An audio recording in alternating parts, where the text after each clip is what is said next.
안녕하세요. 자, 오늘은 10장 들어가 보도록 할게요. 자, 여기서부터는 이제 내용은 좀 많은데 시험 문제는 큼직큼직하게 나와요. 그러니까 큼직큼직하게 나오는 문제로 해서 설명드리도록 할게요. 자, 10장은 면역, 수술 및 화상, 호흡기 질환 이렇게 나와 있는데 각 챕터별로 한 문제 정도씩 해서 나와요. 그러니까 면역에서 하나, 수술 및 화상에서 하나, 호흡기 질환에서는 한 문제, 두 문제 이렇게 나와요. 자, 첫 번째 이제 면역 보시면은 우리 몸에 있어서 면역 담당 기관이 흉선이에요. 여러분들 흉선은 이 가슴 쪽에 있거든요. 그래서 그 생애주기 영양학에서 혹시 기억나요? 스케몬의 성장 기준에서 100%를 기준으로 해서 10에서 12세 때 이때 이게 거의 200% 갔다가 다시 이렇게 내려왔던 거. 이게 흉선에 관련되는 여러 가지 면역, 림프절이었었거든요. 올라갔던 거. 그래서 아이들 때 10살, 12살 이 무렵 때 그 흉선 해당이 되는 림프절 이쪽이 제일 많이 발달이 돼요. 그래서 조금만 와도 목감기라든지 편도 이런 데가 부어버리는 거. 그게 림프절하고 관련이 돼 있어요. 그래서 흉선은 가슴 쪽에 있는 건데 직접적으로 여기에서 바로 이제 우리 몸에 이물질이 들어왔었을 때 방어하는 T세포를 만들어내요. 그 다음에 비장이라고도 하고 지라라고도 말하는 비장이 있는데 비장에서 바로 이제 가장 큰 말초 림프 조직이다라고 하고요. 그 다음에 림프절이라는 것은 뭐냐면은 바로 림프구를 생성해서 염증 찌꺼기를 여과한다. 그래서 들어보셨죠 혹시? 여러분들 림프절에 해당이 되는 데가 내가 컨디션이 안 좋거나 그러면은 여기 목 밑으로 해서 여기가 망울이 잡힌다든지 제일 큰 림프절 중에 하나가 또 겨드랑이. 그래서 이렇게 쇄골뼈 있는 데로 해서 겨드랑이 마사지 잘해줘라 이런 거 들어봤잖아요. 이런 데가 다 림프절이에요. 그래서 우리 몸의 찌꺼기들을 다 거르는 역할을 해주는 것이 림프절이다 이런 거고요. 골수 에서는 또 백혈구를 만들어냄으로 인해서 적혈구, 백혈구를 만들어서 골수에서 바로 식작용, 여러 가지 작용들을 해요. 그래서 흉선, 비장, 림프절, 골수 이러한 것에서 크게 면역작용을 한다라고 했고요. 주요 작용 물질로는 우리가 이렇게 했어요. 이제 백혈구의 종류 중에 여러분들 생리학 시간에 배우셨는데 백혈구의 종류 중에서 크게 과립백혈구하고 무과립백혈구하고 나눠지게 되는데 과립백혈구에 해당이 되는데 호중구, 그 다음에 호산구, 호염기성구 이렇게 있었고요.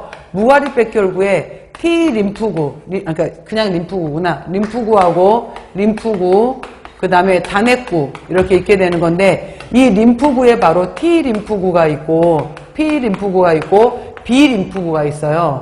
그래서 단핵구는 다른 말로 이따 조금 뒤에 바로 이제 우리가 알레르기 나오는데 이거를 대식세포라고도 해요. 그래서 가장 크게 이물질이 들어왔었을 때 이거 이물질이야 라고 받아들이게 되면은 이거 자체를 바로 먹어버리는 거예요. 먹어버린다라고 해서 이물질에 해당이 되는 것을 먹어버리는 것을 우리가 식작용 이렇게 얘기를 해요. 그래서 식작용을 일으키는 가장 큰 두 개가 호중구하고 단핵구예요. 호중구하고 단핵구고 그 다음에 T림프구도 마찬가지로 우리 몸에 들어왔었을 때 이거 이물질이야 좋지 않은 물질이야 그러면 바로 공격을 하는 거고요.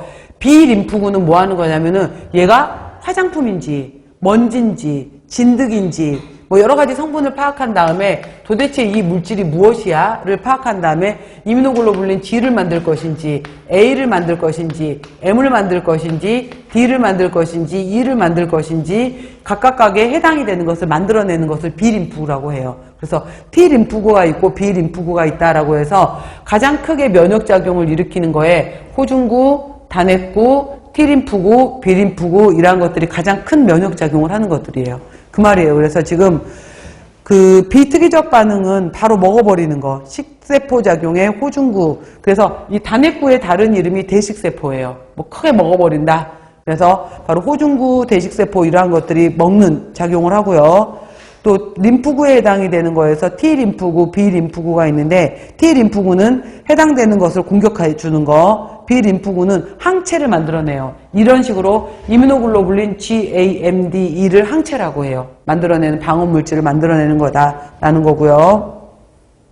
크게 선천성 면역하고 후천적 면역이 있게 되는 건데 위생학 시간에 잠깐 배우셨을 거예요. 선천성 면역은 누구나 갖고 있는 거예요. 누구나. 그래서 외부에 우리가 피부 같은 경우에도 여러분 혹시 그런 거 들어보셨어요? 피부. 그래서 우리가 폐혈증에 해당이 되는 거 아마 위생학 시간에 배우셨을 텐데 비브리오 균주 중에서 비브리오 블리피쿠스 있었잖아요. 그 균주 같은 경우에는 바닷물을 통해서도 내 피부로 들어와요. 그리고 요충 이런 거 있잖아요. 요충 이러한 것들도 피부를 통해서 들어와요. 그래서 뭐 지금은 이제 그 논이나 밭에다가 농약 그 인분을 뿌리진 않지만은 옛날에는 막 인분 이런 것도 뿌렸거든요. 그랬을 때 발바닥에 상처가 있거나 그러면 그런 요충들이 피부를 통해서 들어와요.